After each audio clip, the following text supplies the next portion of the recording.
Hoi An. You see the pictures, right? Colorful lanterns, these beautiful old buildings. But is it just, a pretty face? Or is there something deeper, a real soul to this UNESCO World Heritage Site? That's the big question, isn't it? Is it all just for show? Welcome to the deep dive. We've gone through, well, a lot. Historical records, traveler accounts, local insights to really get the essential story for you. Yeah, our mission today is to get past that postcard image and understand what actually makes Hoi An tick. We want you to feel like you really know the place, quickly. The key experiences, the food you can't miss, where to stay, how to get around, all the important stuff. Exactly. Think of it as your insider briefing, so you're really well informed. Okay, let's dive right in then. What is it about Hoi An? What makes it so special, so distinct? Well, fundamentally, it's all about its history as this incredibly vibrant trading port. I mean, we're talking over 2,000 years back. 2000, wow. Yeah. It was originally known as Faifo, and it was the main port for the Cham Kingdom. This was around the 7th to 10th centuries. They controlled the spice trade with Indonesia from there. Okay, so spices, Indonesia, Yeah, a major player early on. it's a huge player. And then later, say 16th, 17th centuries, it just exploded as a major international port. That's when all these different influences really started pouring in. So it's not just a simple Vietnamese story. There's more complexity there. Oh, much more. The earliest big cultural footprint is actually the Cham people. They had links to Java, interestingly. So Java, okay. Yeah. Their political capitals elsewhere, Tra Q, and the spiritual center was my son. We might talk about that later, but Hoi An, that was their economic engine. And what was their culture like back then? Initially Hindu, but then Arab traders started arriving, and you see some conversions to Islam happening over time. So it's a layered early history for sure. And then things changed. New arrivals. Exactly. The next big wave was Chinese. Many were fleeing the Ming Dynasty armies, settling in Hoi An. Some of those families later moved south, actually, and were quite instrumental in founding Saigon. Fascinating. So the Vietnamese influence we might expect is later? It's a more recent layer, relatively speaking. Yeah. It really comes in after the Cham lost control of the area, which is why, if someone's purely after deep Vietnamese culture, a place like Hue might actually offer a more focused experience. Okay, so you have Cham, Chinese, Vietnamese. How does all that history actually show up in Hoi An today? Where do you see it? The architecture. That's the most obvious place, especially in the Old Town, which is incredibly well preserved. You walk those winding lanes, look at the shop houses, a lot of Chinese style, but also hints of Japanese and Vietnamese elements mixed in. It creates a really unique look. Definitely. Especially in the evening with the lanterns lit. It's quite atmospheric. And that old town is the UNESCO site, the main magnet, right? Tell us about that. Absolutely. Its UNESCO World Heritage status is because of that historical and architectural significance. And what's really quite striking is how well it has been preserved. Compared to other places in Vietnam? Yeah.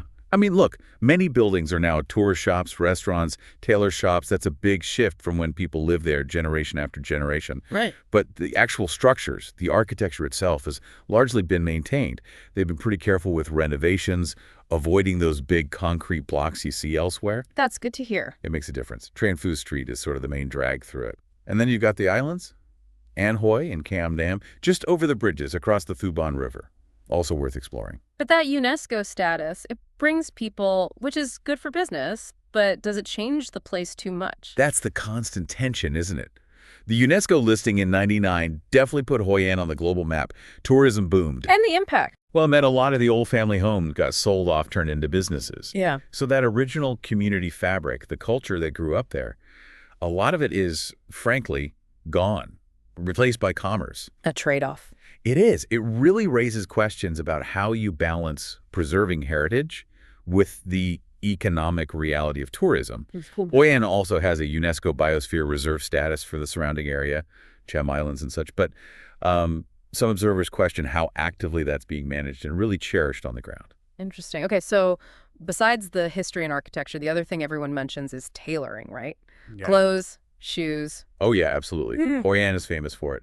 Custom-made clothes, custom-made shoes, shops everywhere in the Old Town. Can you see them actually making this stuff? If you step just a little outside the main tourist core, yeah, you'll often see these open-fronted workshops where the sewing machines are going, leather's being cut. It's pretty interesting to see the process. Okay, got it. History, culture, crafts.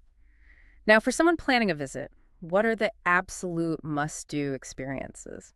Well, number one is just exploring that ancient town. It's mostly pedestrian only, which is great. Just wander. Walking is best. Definitely. Though, be aware, motorbikes are allowed in at certain times, so you still need to watch out. But there's a cool thing on the 14th and 15th of every lunar month. They ban all motorbikes in the Old Town. Oh, really? Yeah, and they hold traditional games and performances in the streets. It gives you a really different, more traditional vibe. Worth timing a visit for, if you can. I heard something about needing a ticket just to walk around the old town. Is that right? Okay, let's clarify that. Yeah. You do need a ticket to go into most of the main attractions, the old houses, the museums, the assembly halls. That ticket costs 120,000 dong currently. You buy it at kiosks around the entrances. But not just to walk the streets. No, walking the streets is generally free. The main point where people get confused is the Japanese covered bridge. You need a ticket coupon to go into the small pagoda built onto the bridge. But the bridge itself. You can actually walk across the bridge structure itself for free. There's a walkway right next to it along the river, so you can see it, cross near it, without using a ticket coupon if you don't want to go inside the pagoda part. Good tip. Any other sort of heads up for exploring the town? Well, some people find it can feel a tiny bit manufactured. You might hear piped Western music sometimes, which feels a bit odd. Like Disneyland almost. A little bit, yeah. And it has to be said there can be a bit of an attitude sometimes, especially with, say, cyclo drivers or some restaurants right in the Old Town Center, that it's okay to inflate prices for foreigners. Just be aware, maybe confirm prices up front. Right. Always good advice.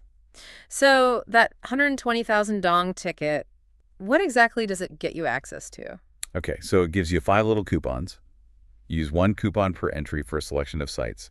These fall into a few categories. Right. Museums, there's folk culture, trade ceramics, history and culture, Sa Huing culture.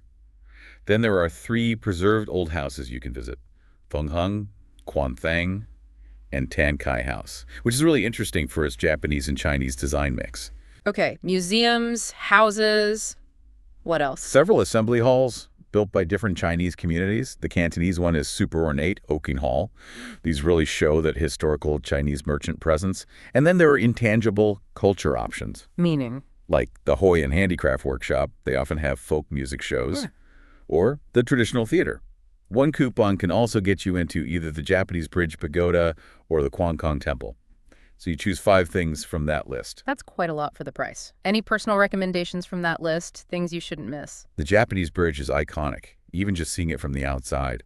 Definitely check out the Precious Heritage Museum. It's photographer Rayhan's work, photos, artifacts, really powerful stuff, and it's free entry. Free is always good. Absolutely. For the ticketed sites, well, it depends on your interests. The old houses give you a real sense of how people lived. The assembly halls are visually impressive, showing that multicultural history. Although, if you've spent a lot of time in, say, Penang or Malacca, some of the Chinese elements might feel familiar. Good point. And just a practical note, remember to dress respectfully when visiting these sites. Shoulders and knees covered is a good rule of thumb. Right. Okay, so beyond those specific Old Town ticket sites, what other activities are popular? Oh, loads. River trips are big. You can get a longtail boat, kayak, or try those round basket boats, especially through the water coconut groves. Look out for Mr. Fap. He's a local legend with the basket boats. Basket boats. Sounds fun. They are. And just walking the old town at night when all the lanterns are on is an experience in itself. Then there's the beach. Onbang is the main one now. Khoi Dai has had serious erosion issues, sadly. Beach day trip. Nice. Yeah, you can do sunset dinner cruises, kayaking tours, visit Treco Village. That's a vegetable farming village. You can do tours or cooking classes there. There are pottery villages, lantern making workshops you can visit or take classes at. Sounds like lots of hands-on stuff, too. Definitely. Renting a motorbike is an option for exploring further afield, but we should talk about licenses later. It's tricky in Vietnam. Cham Island is great for diving and snorkeling as part of that UNESCO Biosphere Reserve. Okay, keep going. Let's see. Hoi An Silk Village shows you the whole silk process. My Son's Sanctuary, the ancient Cham ruins, is a really worthwhile day or half-day trip. Mm-hmm. Watching the sunset over the Thu Bon River is lovely. Blind massage is a thing there, providing work for visually impaired people. That's great. There are free info spots like the Timeless. There's even Sea Trek, an underwater walking tour. Guided motorbike tours are popular too if you don't want to ride yourself. Spas, of course, lots of cooking classes. And the LifeStart Foundation does painting and lantern making classes for a good cause. Wow. Okay, you won't be bored in Hoi An. Not easily, no. All that activity works up an appetite. Let's talk food. What are the absolute must-try Hoi An specialties? Right, food. There are 3 absolute classics you have to try. Number 1, khao lu. Khao lu. Heard of it. What is it exactly? It's a noodle dish, but the noodles are unique. Made with rice, but the texture is chewier, almost like a nendon sometimes. Traditionally, they say the water has to come from one specific ancient well in Hoi An, the Bala well. Served with pork, greens, crispy bits. It's fantastic. Okay, khao lu. What else? White rose. These are delicate, almost translucent dumplings filled with shrimp or pork, bunched up to look like, well, a white rose. Steamed, topped with crispy shallots. Really light and tasty. Sounds good. And the third? Wonton dumplings. You can have them in a soup or, and this is my preference, deep fried until they're super crispy, often served like a little pizza with a tomato-based topping. Delicious. Fried wontons. Can't go wrong there. Where should you go to find these? And other good food? The Central Market is ground zero for local food. Yeah. Loads of vendors selling all sorts. It can be a bit intense, maybe a little pushy, so just be prepared and always confirm the price before you order anything. Good tip. Any specific stalls? There's supposedly a khao lu stall inside the market that Anthony Bourdain visited and loved. Probably worth seeking out if you're there. Ah, the Bourdain effect. Indeed. Also, wander along the riverside, especially on the An Hoi side. Lots of little pubs and restaurants. Keep an eye out for signs saying "Buy a Hoi" or "Fresh beer." Buy a Hoi, the super cheap draft beer. That's the one. Often from V&A breweries there. Very cheap, especially during happy hour. Perfect for watching the world go by. Oh, one place maybe give a Miss Cafe can often gets mentioned for bad service or scams, so maybe steer clear. Noted. Any specific restaurant names that come highly recommended? For banh mi, the Vietnamese sandwich, Madame Phuong is legendary. Bourdain featured her too. Many say it's the best banh mi in the country. It gets busy, but worth the wait. Madame Phuong banh mi. Got it. For cheap, tasty local rice dishes, Quan No is a solid bet. And if you're looking for vegan or vegetarian food, Hoi An is actually pretty good. Places like Nourish Eatery, Min Hen, Karma Waters, the Joy Factory all get good mentions. Good to know there are options. Any general advice on eating out? Just be aware that prices right in the heart of the Old Town are generally higher. The An Hoi side used to be cheaper, but it's catching up. Sometimes biking out towards An Bang Beach can lead you to more local, less touristy, and cheaper eats. Look for those fresh beer signs. Okay, food mission sorted. Now, accommodation. Where should people look to stay? Right, so because of the strict building rules inside the Old Town, most of the new hotel development has happened just outside the historic core. Makes sense. Yeah, but a little heads up. Sometimes you might find hotels right in the middle of a construction zone, which maybe isn't the charming Hoi An vibe you were hoping for. Check recent reviews. Good point. But lots of choice overall. Oh, tons. Competition is fierce, which generally means standards are pretty high. You'll find everything from basic hostels to luxury resorts. Budget options might be a touch pricier than, say, Hanoi or Ho Chi Minh City, but still very affordable. Where are the main clusters of hotels? You'll find groups of them around streets like Hai Bat Trung, Bat Trier, and Quad Ai Street, which leads out towards the coast. And the fancy resorts? Mostly along the coastline itself, stretched out between Da Nang and Hoi An. Big international names and boutique places. What about pricing? Give us a ballpark.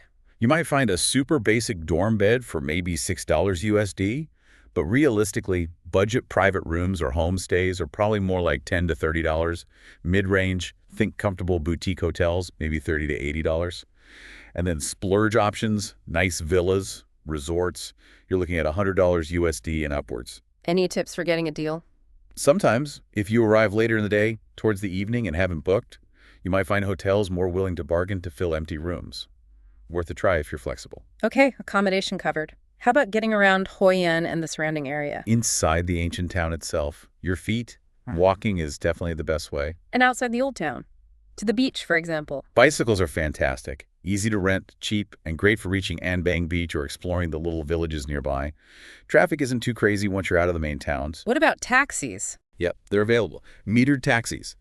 Sometimes during peak times, they might waive off short fares, just be aware. A hotel shuttle might be an option, though probably more expensive.